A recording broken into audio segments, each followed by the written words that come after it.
Hey, what's going on, virtual humans? Happy Wednesday. I hope yesterday went well for you all.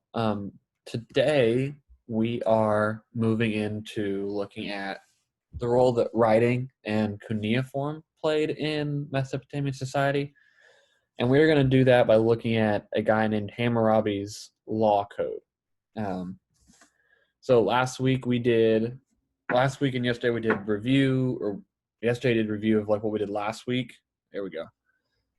Today we're going to go into a little bit more detail with Mr. Hammurabi here, and I'll explain who he is, why he's important, and all that stuff here in a second. But that is where we are going today and probably tomorrow as well. And I'll explain how your assignment will look like and all of that stuff. So, to start off with, we over today and tomorrow are going to look at evaluating evidence. And so we already talked about what evidence was a few weeks ago. And we're going to use that today to try and find out and explain his law code a little more than what we have been. So, to evaluate evidence, we have to ask ourselves, why is this document useful? What are its limitations? And then what other information do we need to answer the questions given? So that's kind of what we're doing today. We're going to practice evaluating evidence, and we're going to do about looking at Mr. Hammurabi. Kind of who was he? Why are we talking about him? What's the big deal with his law code? All of that stuff. So he was a member of the Amorite dynasty. He was king of Babylon from 1792 to 1750 BCE, so about 42 years-ish.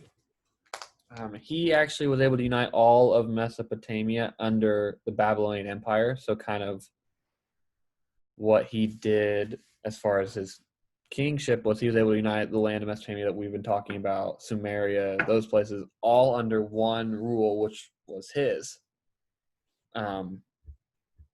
So, why do you care about his law code? Well, it was laws for Babylonian society. It was a tool to help him expand the empire. And he is quoted in one of those cuneiform tablets we talked about as saying that the strong, for that he was saying it's for the purpose of his law code that the strong might not injure the weak. So basically, we have laws so that strong people or people in positions of power may not injure those below them, those less fortunate. Now, what does writing down laws have? How does that help? So if I were to tell you that this thing, let's say watching Netflix after 10 o'clock is illegal, and that the punishment for that is you having to go to school the next morning, you could say that you didn't know that it was illegal and that the punishment shouldn't apply to you. You didn't know about it. How can you know you broke a law if you didn't know the law existed? That kind of thing. So what this did was it allowed everyone to kind of know the rules, allowed everyone to know what was going on, what was expected of them, and what was expected if they didn't do what they were supposed to. So not only does it let people know what the laws were, it tells them if you break these laws, then here is your punishment. Hammurabi's law code is known for being very harsh in its punishments. An example, if you remember from the video yesterday, is if someone builds a building that ends up falling down and kills someone, the punishment for the builder is that their son must be executed. So yeah, it's a little harsh in that sense. The other one is if you, in the course of an event or it's a fight, whatever, accidentally punch out someone's eye or cause someone to lose an eye, your punishment was to lose your own eye as well. So in essence, it's saying an eye for an eye. So what does his law code look like? It actually looks like this. This is actually a replica, or not a, actually this is the original, one of the originals. And I believe it's in a museum in England, London, maybe. Doesn't look like much. But if you were to zoom in closer, you would notice some of the cuneiform writing that we were talking about last week. You notice that that's what's written on this part down here. And these would often be put in the center of cities, towns, so that people walking by could look at it and go, oh, okay, so this is illegal because it's written here, and this comes from the king, so therefore the king must he must know what's illegal and what's not. So if he's writing this down on these tablets or this little pillar, then it must be illegal. So his idea was that this is what laws should be like, how people should read them, how people should know them, all of that kind of thing. So to give you an idea of where Babylon was, this is kind of where Babylon is based on the excavation work we've done.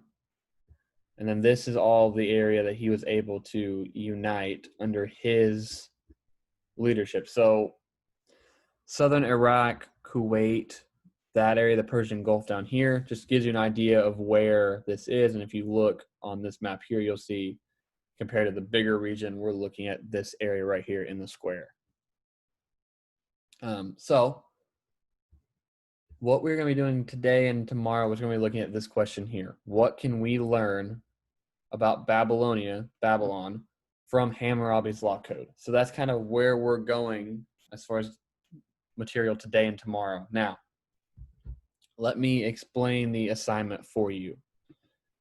When you go to Canvas and you click on today's module, I don't have it published yet, so that's why you're seeing it this way.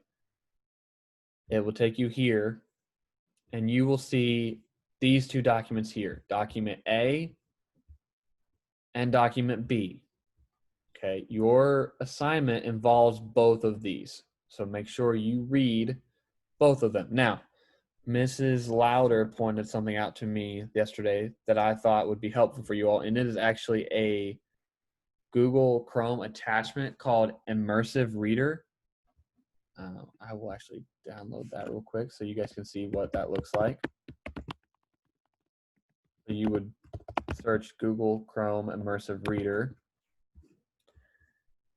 and I believe it should be the first one you see, and you will add to Chrome, add it as an extension,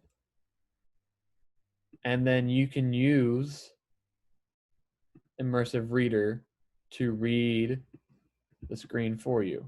So it will help you kind of, if you need someone to read the documents for you, read the questions for you, this will allow you to kind of have someone or something read it for you, so that way you can focus more on trying to understand what is being said. Okay, so you will read, or if you want to use the Immersive Reader, if you would like, documents A and B, and then you will answer the following questions here. Okay, so the first three questions involve document A, and then the next three involve document B. Okay, so that is what you are doing today. If you have any problems with it, let me know. We will eventually go into the next part of this probably tomorrow. Otherwise, that's all I have for you all. If you have any questions, shoot me an email, and I will be more than happy to help you out as much as I can with that. Otherwise, I hope you guys have a good day, and I will see you all soon. There we go.